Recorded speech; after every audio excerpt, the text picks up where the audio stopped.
একদিন একটা পিঁপড়া রাস্তা দিয়ে যাইতেছিল খাবারের খোঁজে। হঠাৎ করে পিঁপড়া একটা পানির তৃষ্ণা লাগে। এখন পিঁপড়া একটু পানি খাইতে নদীর ধারে যায়। নদীর ধারে যাইতে গিয়া পানি পান করে, ওর উঠতে যায়া ঢেউ এসা নদীকে নদীর থেকে ঢেউ এসা পিঁপড়াকে ডুবাই নিয়ে যায়। পিঁপড়া ডুবে যাইতেছিল। পরে গাছের উপরে একটা বসা ছিল একটা কবুতর, ঘুঘু পাখি। ঘুঘু পাখি দেখলো পিঁপড়াটা ভীষণ বিপদে আছে।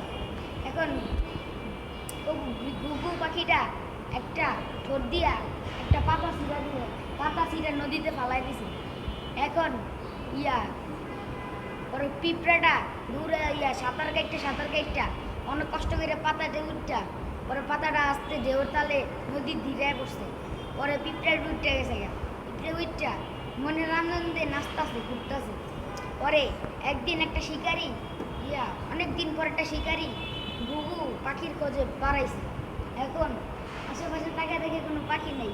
পরে দেখে একটা ঘুঘু রাস্তা গাছের উপরে, গাছের ডালের উপরে বসে রয়েছে। পরে আর ধনুকে একটা তীর লাগাইছে। তীর লাগানোর পরে ঘুঘুটার দিকে সই করছে। এখন যে তীরটা ছুটতে যাইব, পিঁপড়ার লগে লগে যায় একটা কামড় বয় দিছে। হয় তোরটা এমনি সাইড অন্যদিকে গেছে গা, ঘুঘুর গায়ে না লিখা। এখন অন্য ডালেই লাগছে। পরে ঘুঘু দেখা বিপদ বুঝতে পাইরা উইরে গেছে গা। পরে শিকারিটা এমনি পাউসল খাইতেছিল।